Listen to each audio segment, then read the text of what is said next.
On an all-new 2020, the story of two wildly different women on two opposite sides of a murder. One, a nurse and mother, convicted of killing her boyfriend. My whole life is over. He was my life. The other, a lawyer, obsessed with proving her innocence. If it can happen to someone like Kim, it could happen to any one of us. Tonight, 2020 taking you into that case from the inside out. With 13 years fighting a murder charge, her life passing her by. What did you miss most? Everything. My kids, my mom and dad. Will this be her last chance at freedom? You're going away for life and you're coming out in a pine box. Good evening, I'm David Muir, and thanks for spending your Saturday night right here with us. And I'm Elizabeth Vargas. Tonight, the waiting game for a woman who has already spent 13 years convicted of a murder she insists she did not commit. 7 of those years behind bars for the murder of the man she calls her first love. Some people say she was caught in the classic bind of the person who finds the body becoming the main suspect. But right here tonight, the California Innocence Project has now joined her team to try to overturn what they say was not just one inadequate trial, but 2. Here's Matt Gutman. It's 10 o'clock at night, and while most of us are at home, Alyssa Bierkel is at the office. My motto is I'm never gonna give up. I will find a way. An attorney with the California Innocence Project, Bierkel is so devoted to crusading for her clients' release from prison that their cases literally move her to tears. How do you tell someone that even with that evidence of innocence, they're gonna die in prison? In this case, that someone is Kim Long, a Southern California emergency room nurse, a mother of 2 little ones, found guilty of savagely killing her live-in boyfriend 13 years ago.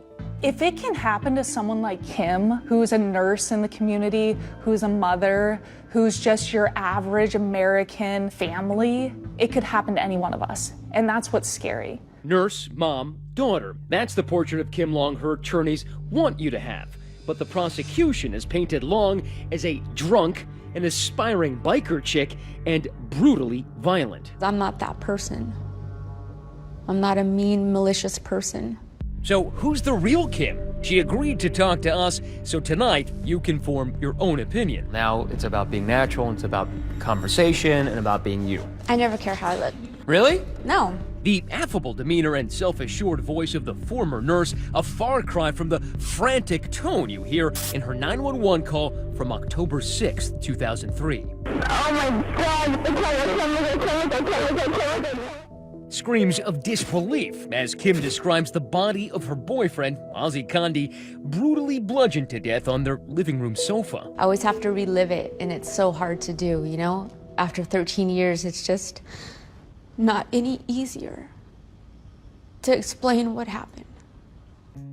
She'd certainly seen him in happier times. They'd first met in the late 80s when she was in middle school in sunny Orange County, California. The two shared a passion for a new band called Guns N' Roses. What drew you to him? He was very sweet, very genuine, kind-hearted, just loved everybody, loved life. He was the first person I've ever loved. So I think that always sticks with you for the rest of your life. They lost touch when Kim's family moved to Corona, an LA bedroom community about 25 miles away. It would be nearly a decade before the two lovebirds locked eyes again. It happened out of the blue. On a hunch, Kim says she appeared at Ozzie's front door. Had he changed much since you met him first in middle school? No, we just got older. I think it was love at first sight again. We both felt the same way. Except for one big difference. When they last saw each other, they were kids. Now, Kim had kids of her own, a 5-year-old son and a 10-year-old daughter. Ozzie was also a dad and had become something of an artist. His muse, motorcycles. His canvas, polished chrome. And while he dreamed of open roads, Kim fantasized about a biker wedding. Yeah, now it sounds really stupid, you know, a biker wedding. All I wanted was a couple bikes there. I thought it would be cool. October 5th, 2003, a lazy fall Sunday. Kim's kids are away, so she and Ozzie joined some friends for a day of biking and boozing. Alcohol played a huge role in every aspect of a bad decision that I ever made. By nightfall, Kim says she's downed as many as 22 drinks. She's lit up like the 4th of July, and Ozzy is aggravated as he watches his girlfriend flirt with other guys here at Maverick's, a local bar. Were you a flirt? Yeah. He just said I was moving about too much, talking to other people, not paying attention to him. The timeline of what follows, much of it hotly contested, will be the key to the case. But all sides agree that once home, in the couple's driveway, the jealousy and resentment proved to be explosive. Do you remember the kinds of things you were saying to him? You're not working, get out. Could have said deadbeat. I said some pretty mean things to him. I mean, he was in between jobs, so I just had a lot of ammunition. Fed up, she told him to pack up and get out. There's a witness to all of this, Jeff Dills, a friend who'd hung out with him throughout the day. He watches as Kim becomes violent, not only hurling insults, but anything she can get her hands on. Yeah, I started throwing my purse at him. I think I swung my helmet. I mean, you were having a physical altercation in public with a man who a couple of hours later would wind up dead. Looks bad. Yeah, it does. Fearing neighbors might call police, Jeff steps in and offers to take Kim to his place to cool off. But after they arrive there, things only get hotter. Kim had another drink, and they decided to get into the hot tub, started fooling around, kissing, and then they took things to the bedroom. After their tryst, Jeff drives Kim back home. He says he watched her go inside. It's like the hardest part. The door was unlocked, and I walked into the house. And so I could see Ozzy laying on the couch, and I called his name, and I saw a big blood stain on the couch. She says when she sees a gaping gash on his head, she freaks out. I ran outside for some reason thinking I can catch Jeff. And I remembered going into the kitchen, getting the phone, and calling 911. The call was made at 2:09. I just came home. He's bloody. I don't know what's going on. He's still breathing. So give me all the things you can give him medical attention. I can't give him medical attention. What is wrong with him? Did you think of rendering first aid? Doing anything? I'm just panicked, and I need somebody to come and help me. After being cooped up in the interrogation room for hours, cops begin to question Nurse Long. She's still drunk from her 12-hour bender, but she's clear-headed enough to demand some answers. What the happened? That's what we're trying to figure out, Kim. Oh, God. I don't understand any of it. She describes that day's events, but is oddly reluctant to specify who she was with. Who were you riding with? Friends. Friends? What are the names? That doesn't matter. When the interrogation resumes, Kim is inconsolable. Ozzy's lost his life.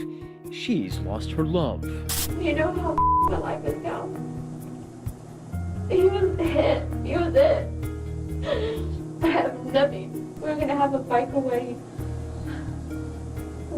Everything was perfect. He was my match. Well, that depends on your definition of perfect. Police are putting the squeeze on Kim for killing her Mr. Right. But were they looking in the wrong place? Coming up, the tale of the angry ex. And if anybody was going to kill him, it'd probably be you.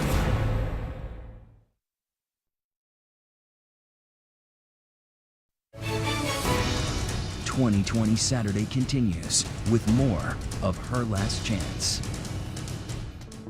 I've been at the police station since 2 in the morning. This is The first time party I've been is called. over for Kim Long, but her quality time with Corona police is just getting started. Oh, life is over. He was my life. As she bounces off the walls of this interrogation room, her belly still full of booze. She's not just under the influence, but under suspicion. Is this the case of if you find the body, you're automatically a suspect? That's almost automatic in law enforcement. You have to put that person as a potential suspect until you can rule them out. Former FBI agent and ABC consultant Steve Gomez has studied the police file. They get the autopsy back, and what does it tell them? The object that was used to strike Ozzy was some type of long object, such as a bat or a golf club. Could a relatively petite 5'3", 4" woman who weighs 130 pounds, could she have done that? If she was angry enough, absolutely she could have done this. We return to the house with Bill Sylvester, an investigator for Kim's defense team. The crime that occurred was in this room. The current residents allowed us inside. All right, so this is very similar to the way it was, and the argument is this is where the suspect was, doing something like this. There were blood spatters found on every wall in this room, ceiling, the floor, this door, and out this door into the garage. Two things are noticeably absent at the scene. For one, the murder weapon, which to this day has never been recovered. And two, despite the bloody crime scene, not a speck of blood was found on the cops' prime suspect, Kim Long. Not on those jeans, that black shirt, that belt. Can you understand why police found that a little suspicious? I mean, Not you were really. so clean that something smelled rotten. Well, that's just because I wasn't there when it happened. The cops begin to formulate a theory that Kim came home still angry, beat Ozzy to death, disposed of the murder weapon, and cleaned herself up before dialing 911. But she's got an alibi witness. At least she thought she did. Jeff Dills, the biker friend who brought her over to his house and into his hot tub that night. Did anything happen in the jacuzzi? No. Do you and Jeff have anything going on? No. Well, that's not true. And when Jeff Dills comes in for questioning, his story isn't just different, it's damning. Did she say anything about not to say anything about the night before? She says the cops are going to want to talk to you. I said, that's fine, no problem. And then I said, did you tell them that we? She says, no, I didn't. She said, please don't tell them that. Why lie about having sex with Jeff Dills? You're possibly a suspect for murder. Yeah, I was just embarrassed. Like, who wants to tell him, oh yeah, by the way, I ran off with some other dude. Having sex with somebody doesn't make you a murderer.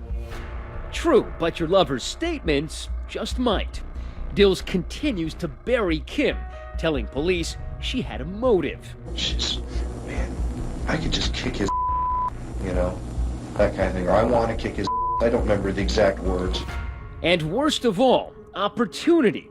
Dills tells cops he dropped Kim off back at the house much earlier than Kim claimed. He says he knows because he checked the clock when he got home. I remember noting the time was 1:36. I'm thinking going backwards from the 1:36, I had to drop her off between 1:20 and 1:30. Long didn't call 911 for help until 2:09 that morning, leaving up to 49 unaccounted minutes with Ozzy, and according to police, giving her ample time to commit the crime and clean herself up. At that moment, the cops are convinced they had their killer. Did Kim Long ever give a reasonable explanation for what she may have been doing for 50 minutes in the house? She always denied that it was that long. But if Kim's a killer, she's a cooperative one. Raise your arms on that. Agreeing to take a polygraph test. Probability of you being deceptive is less than 0.01%. Meaning, according to that technician, there's virtually no chance she's lying. That doesn't stop the cops from pressing her in a follow-up interview, during which she breaks into hysterics. Jeff, didn't you tell him to move his stuff out that night? If you love him so much, why did you tell Ozzy to leave? Up to crack his head open? No!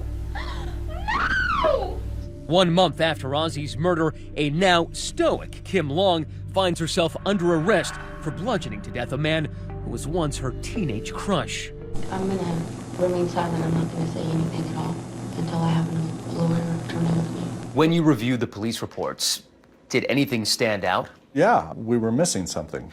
I remember going to the attorney and say, this cannot possibly be the whole case. Somebody did it, and the real problem that we have in this case is investigators and the DA developed tunnel vision on one suspect. Kim's defense team insists that Kim shouldn't have been the only suspect. That's because Ozzy Condi may have been a great guy, but he sure had his share of enemies. Here's one of them. I mean, do you hate this guy? I did, yes. Meet Joe Bogarski, Kim's ex-husband, the father of her son, the man she dropped like a bad habit when she got reacquainted with Ozzy. She kicks you out of the house, brings him in to live with your kids. Right. And then within the same week, he moves in. Kim's attorneys claim this laid-back construction worker then became an obsessed cuckold who stalked Kim after she dumped him, hiding in her bushes, peeping in her windows. I was pretty pissed. Very upset.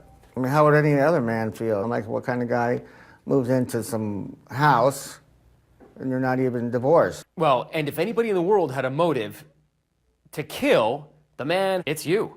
Right. I mean, I'm not the violent type to that extent to kill someone, but I didn't like the situation. Could Joe, Kim's ex-husband, be the killer? No way, he says. He was home that night with witnesses to prove it. But he's not the only suspect Kim floated. You had a theory of who did it. Yes. That you said during the interrogation. Yeah, there was only one person that didn't like us.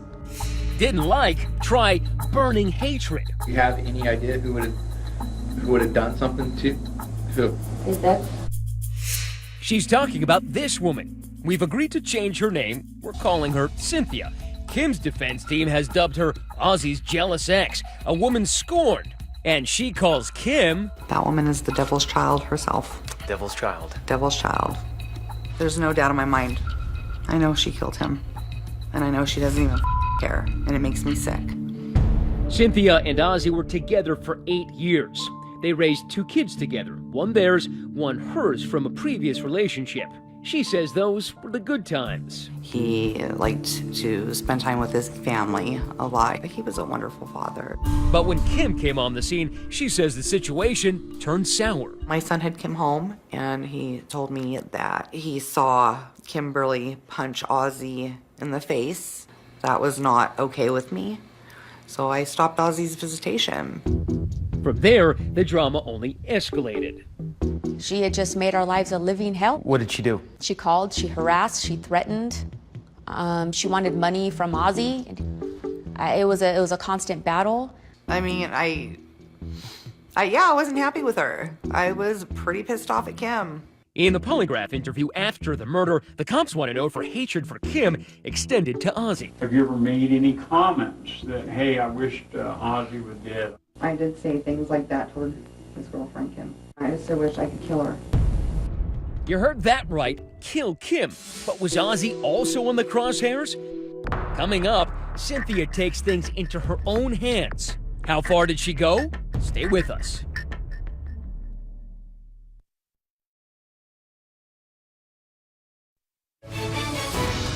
"2020 Saturday" continues with more of Her Last Chance. Just how furious was Ozzy's former girlfriend, Cynthia? Well, furious enough that after an argument with Ozzy on the phone, she'd taken matters into her own hands and headed to their home armed with a Sharpie. He wasn't even there. I got upset, wrote deadbeat across the side of his truck with a permanent marker. And you put glue in the door, too, right? I did. Mm-hmm, sure. They didn't think it was very funny. Oh, not funny on their end, no. But she's not through. After that episode, she pens this profanity-laced letter. Girl, I really hope you love this guy even though he cheats on you. Because I promise when I get done with him, you'll be supporting his ass forever. You were angry. After that letter, Ozzy'd had enough of her. He filed for a restraining order, which included a child custody request. They were not expecting Cynthia to take it well. We had bats by the door. You kept baseball bats by the door? Yeah. We were ready. Did one of those bats become the missing murder weapon in Cynthia's hands? Ozzy's own family thought it was possible. Brother was telling me. Listen to what Ozzy's brother told cops the day he was killed.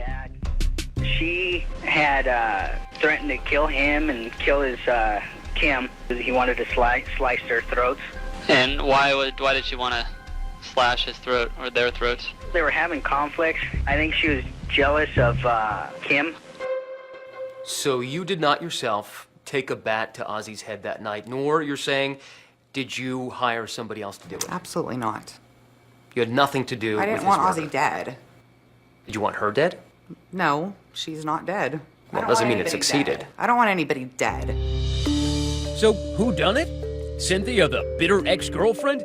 Joe, the humiliated husband? Or Kim, the hard-partying nurse and the only one who's been charged? It fell to the jury in Judge Patrick Major's courtroom to sort it all out. Were you confident that you would get off? Yeah. Did you think, there's no way they're going to convict me? Absolutely. What gave you most confidence? Because I was innocent. By the time the trial begins, the prosecution's key witness, biker Jeff Dills, has died at the helm of his beloved Harley. But Judge Majors rules his testimony from a pretrial hearing can be read to the jury. This is a case that literally hinges on the testimony of a guy who actually didn't testify at trial. And a man who's dead. A man who had died before trial. And despite the defense's attempts to cast suspicion on Kim's ex-husband, Joe Bogarski, the prosecution calls on him to establish that Kim had a history of violence. We did have some heated arguments when we were together that weren't so pleasant, where I went to bed thinking, man, after that argument, am I even going to be alive when I wake up? You know, it got pretty bad. So you honestly thought that maybe she could kill you in your sleep? Yeah. Kim testifies on her own behalf well enough for that trial to end with a hung jury. 9 believed her, but 3 didn't. So the prosecution comes back a second time, once again bringing up Kim's lies to the cops, Jeff Deal's timeline, and the questions about her clothing. And what happened when you got in? I seen him on the couch. This time, Kim's defense pivots to the Cynthia theory. But it's an uphill battle. For one thing, jurors never learned that the results of Cynthia's polygraph were inconclusive. Regarding Ozzy, did you plan or arrange with anyone to have him killed? And then on the stand, she says she's got an alibi. She was on a date the night of the murder, dinner, and the 90 minutes in a room at this Days Inn. The man that I was with testified in court to my whereabouts. I was with him. I was with him until well over midnight. In the end, jurors rejected Kim's lawyer's efforts to pin Ozzy's murder on Cynthia. Instead, on December 31st, 2005, as the ball dropped on 2006, Happy 2006, the gavel dropped on Kim Long. She was found guilty of second-degree murder. So when they said that, found guilty, I hate that image. I had to get it right. I had to get it right in my head real quick. You know, they're gonna put handcuffs on me, you know? You gotta get stoic, you gotta get strong. At sentencing, Judge Patrick Majors, who'd also presided over her first trial, delivered 2 surprise announcements. First, something that would leave even courtroom veterans dumbfounded. What did the judge say? Basically, that if it had been a bench trial, he would have found her not guilty or acquitted her. And then another stunner, sentencing Kim to 15 years to life, but allowing her to remain free on bail during her appeal. Said I never had a case like Kimberly Long, and that's when he let me go pending my appeal. So I went home. The process takes years. Finally, in February 2009, the California Supreme Court denies Kim's final appeal, and she's ordered to turn herself in. But nothing in this case is simple. On the day Kim is due to report into prison, she disappears. How do you turn yourself over to a life sentence? 15 to life means you're going away for life and you're coming out in a pine box. Next, Kim Long on the lam. Stay with us.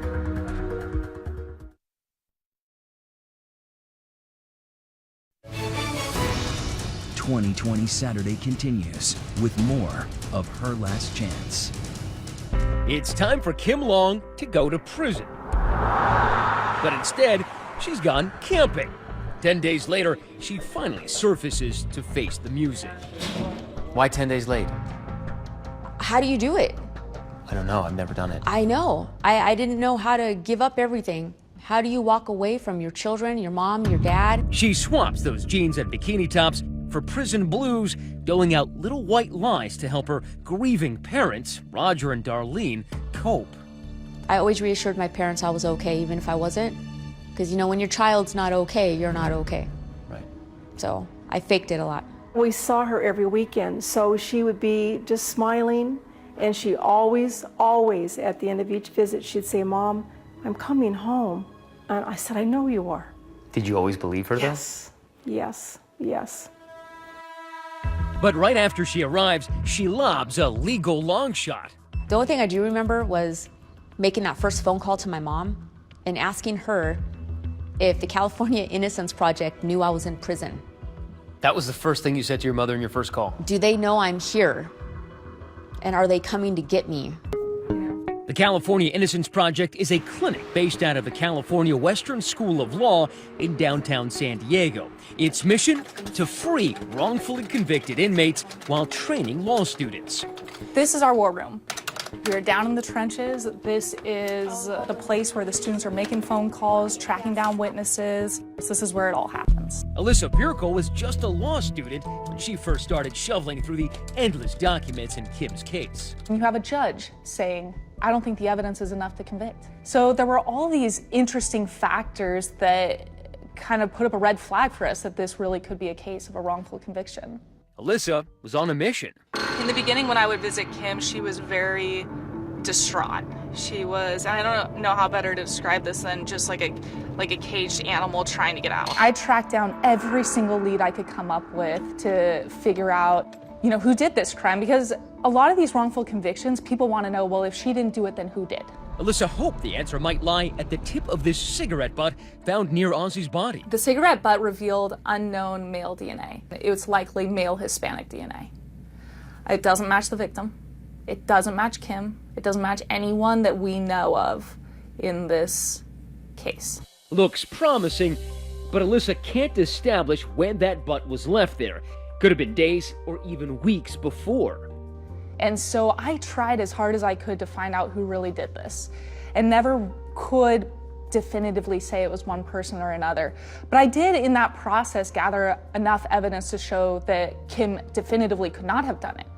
She started with the core of the prosecution's case, the credibility of Jeff Dills. Remember, he's the dead man talking, the biker friend Kim hooked up with that fateful night. A man who had died before trial. A man who had never been cross-examined thoroughly about this timeline, about how much he drank, about his motivation to distance himself from Kim because he was afraid the cops were going to blame the murder on him. Dills told the cops he dropped Kim off between 1:20 and 1:30 a.m. The 911 call came in at 2:09. Prosecutors asserted that Ozzy was killed during that window. But in death, Ozzy's body held clues which might refute that. Details that suggest he may have been killed before Kim could have gotten there. When paramedics arrived, they already saw signs that the body was decomposing? Yeah. Which means he was dead for how long? At least over an hour. At the minimum, over an hour. And nobody puts her back at her house at the scene of the crime before 1:20. Exactly. But get this, no time of death expert was called to testify for the defense. Why is that? It was just, an oversight by the defense team at that time. Oversight is being polite. Alyssa thought inept lawyering had done Kim in at every turn. For example, the issue of her clothing. Experts believe the scene was so bloody, the murder would have been spattered with blood. At trial, prosecutors suggested Kim may have changed out of bloody clothing and cleaned up. That's why there wasn't a speck of blood on those jeans, shirt, or belt. But Alyssa says she can prove Kim never changed, because Jeff Dills told the cops she was wearing that same outfit when he dropped her off earlier that night. She was wearing a black t-shirt that had some designs on, and she was wearing blue jeans, kind of lowrider blue jeans. And I think she had a black belt on. He describes exactly what she's wearing, and it matches exactly what she has on that night in her police interrogation videos that were collected by the police, that were examined for DNA. Compiling evidence like that to prove Kim's wrongful conviction would take years for Alyssa to build, years Kim would never get back. What did you miss most? Everything. My life. My kids, my mom and dad, being a nurse, my patients, going places, the desert, everything. Ice, a refrigerator. You miss everything. Outside, the Innocence Project starts making noise, organizing this march, 712 miles from San Diego to Sacramento, to draw attention to Kim's case and others like it. We're doing a 20-miler through Camp Pendleton. We visit her many times. It's very difficult because I can't bring her home. Alyssa's first efforts go nowhere, but the long walk to freedom eventually leads all the way up to the California Supreme Court. And in August 2015, her motion for a new hearing is finally accepted. When I got the order which says, "We think your case has merit," I was elated. Next, after a lost decade, her 30s and 40s stuck in legal purgatory, Judgment Day for Kim. She takes the stand. What will she make of her last chance? Stay with us.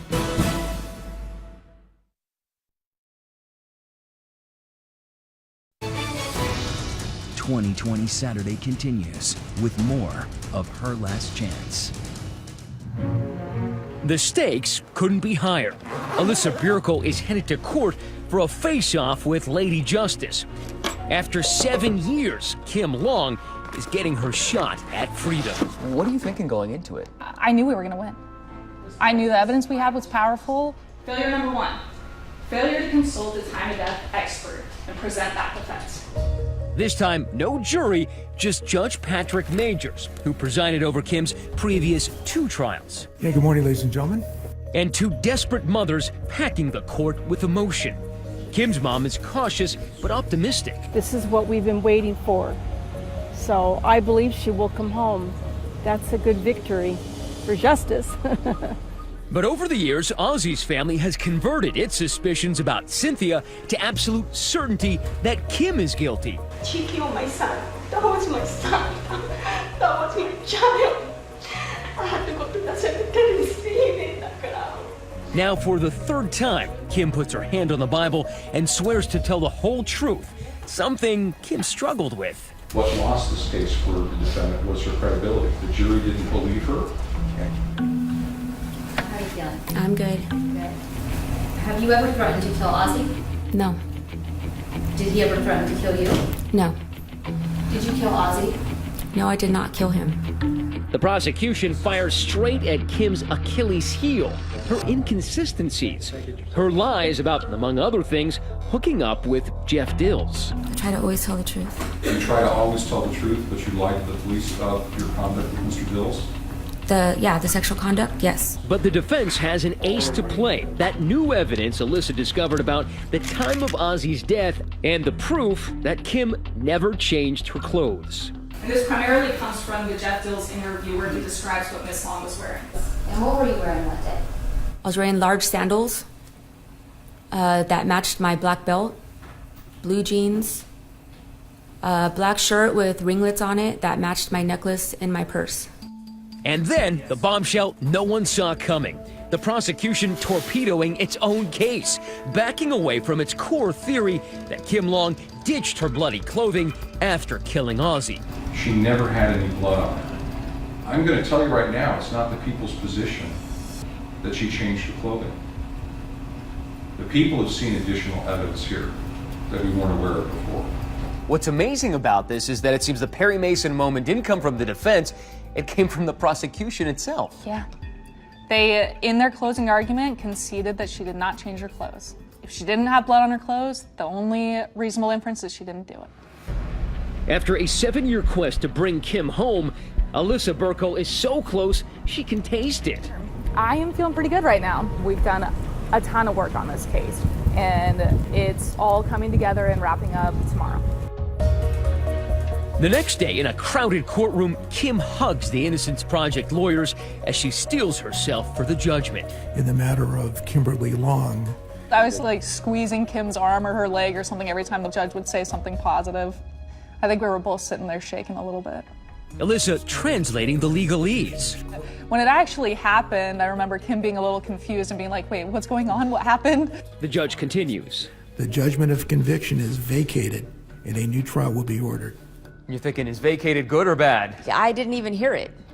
I just was waiting for that, and that was never said. And then that's when I was like, what is happening? I think even the judge laughed. I'm like, what just happened? You're getting a new trial, Miss Long. Okay. Alyssa, hanky in hand, makes up for any shortage of emotion.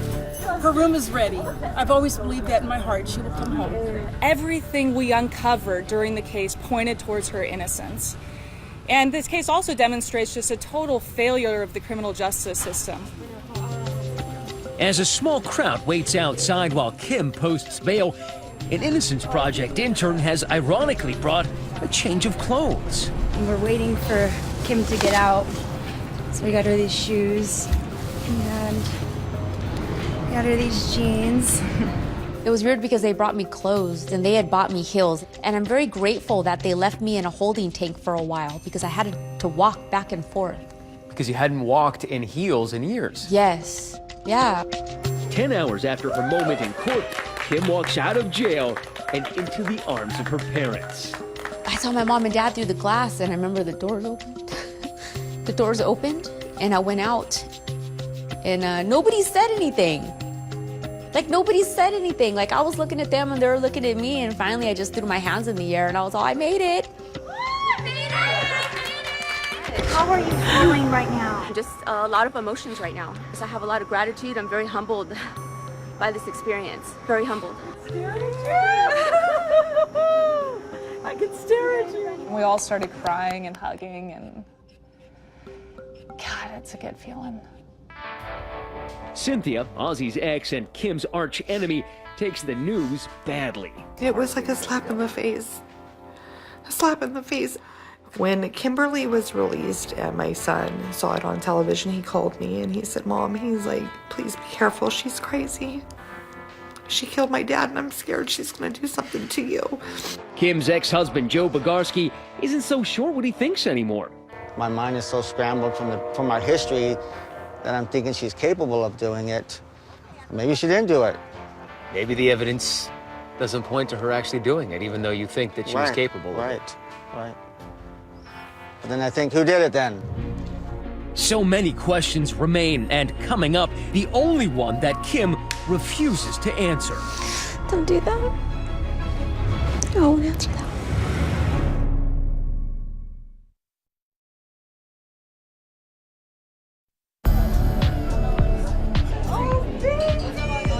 There's no playbook on what to do on your second day out of prison, so after beating a wrongful conviction for murder, Kim Long and her supporters are celebrating with a freedom breakfast. I've been watching the internet, or what do you say? Online. Yeah. Facebook. I don't know how to do all that. Yeah. And She may not be social media savvy, but she's had nearly 8 years to dream of reconnecting with the outside world. Thank you for everything. Every day. I knew I was going home. I just didn't know when. I didn't know how long it was going to take. She always told me, I'm coming home, Mom. Aside from spending time with family, it's the simple pleasures she most appreciates.